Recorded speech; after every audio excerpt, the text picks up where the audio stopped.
జనవరి 18వ తారీఖు 2026 ఈ డేట్ని ఎవ్వరూ కూడా మిస్ అవ్వకండి. ఏంది విశేషం అంటే గనక చాలామంది బాధపడుతూ ఉంటున్నారు. మాకు నరదృష్టి ఉంది, మా ఇంట్లో నెగిటివిటీ ఉంది, మా వ్యాపారాలేమీ కూడా జరగట్లేవు, మేము అనుకున్న పనులు సక్రమంగా జరగట్లేదు అని చెప్పేసి చాలామంది బాధపడుతూ ఉంటున్నారు. మమ్మల్ని అడుగుతూ ఉంటారు కూడా.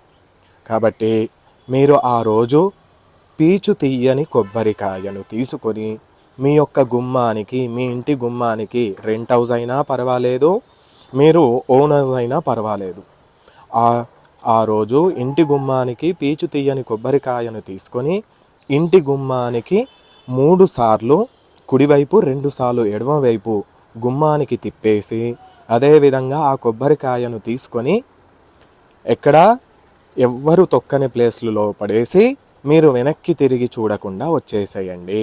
ఈ ఈ యొక్క చిన్న పరిష్కారం చేసుకోండి. మీకు నరదృష్టి తొలగిపోయి అన్ని సక్రమంగా అన్నీ కూడా సిద్ధిస్తాయి. శివానుగ్రహమస్తు.